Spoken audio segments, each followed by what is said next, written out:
Now I get to, I'll call it my third approach to dealing with the Dirac Delta function.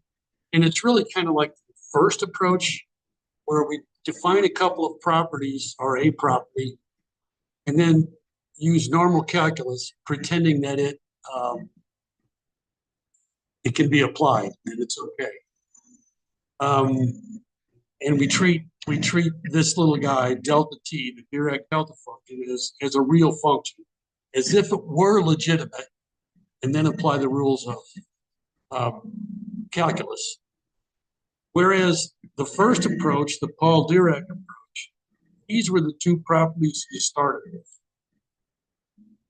Zero everywhere except at the impulse, and it integrates to one. And from these two properties, you just use normal calculus and derive a whole bunch of other properties of the Dirac delta function.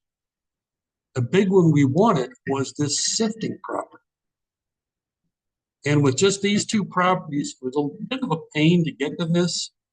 You had to go back to the Calc 101 book and look what the extreme value theorem was, the squeezing theorem. So what if we started with the sifting property, which is kind of the way distribution theory worked. Only they used good distribution theory rules. What if we start with the sifting property? And that's it. Say that's the only property we've got. Can we get to these other two properties just by normal calculus? Well, this property is easy. We're just going to, we'll say our test function is just 1. E equals 1. Put that in there. It says the Dirac delta function integrates to 1. So that little property was easy. This one's a little subtle. I don't know how deep I'm going to get into it right here. How can we prove that the Dirac delta function is 0 everywhere except at 0? Let's try it with this test function. Just this pulse from A to B, 1 from A to B. Therefore, what this integral is this guy. But this integral over the whole real line must be 0. Because we define this guy to purposely exclude 0. So B at 0 is 0, so you have this. But I could move this pulse anywhere on the real line as long as it doesn't straddle 0. And if delta t contributes, has a non-zero value over any finite extent, it's going to contribute to this integral. But it all has to integrate to 0, which maybe think about it some more, but that tells me, well, delta t does have to be 0 almost everywhere. And there's the trick. It could be non-zero at, what do you call it, removed points, integers. So it would integrate to 0, but it's not exactly 0 at every place on the real line.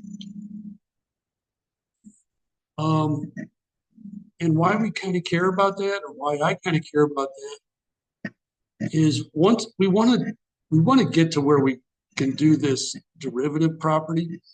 When we did integration by parts, we had to deal with this little upfront part. Well, if I say my Dirac delta function could satisfy the previous requirement, it could be 0 almost everywhere, but let's say it's 1 only on the, say, the positive integers, and 0 everywhere else. Well, this guy doesn't even have a limit. A limit says, the rules for limits say any sequence of numbers has to have the same limit. If I pick the sequence of numbers at the integers, I get a limit of 1. I pick my sequence anywhere else, not at the integers, it's limit of 0. Two different limits, so it has no limit, which means you can't really take these limits unless we get back to forcing phi of t having compact support.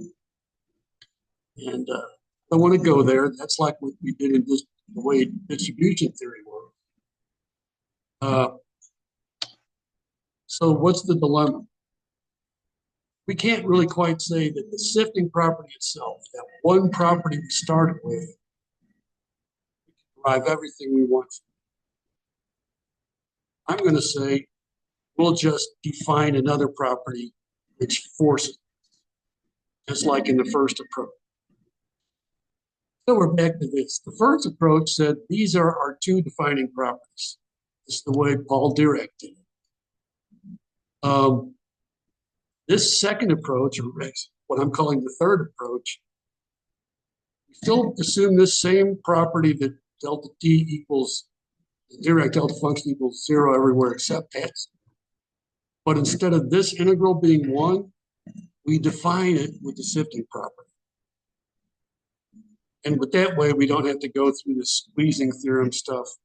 You can either define this from these two properties, I should say, derive the sifting property from these two properties, or derive this property from these two properties. And after that, everything's the same. So what I'm calling the third approach is virtually the first approach, still pretending normal calculus works. And start with these two properties, and then we're off to the races and derive other things. So I'll stop that there, talk about the rest of it in another video.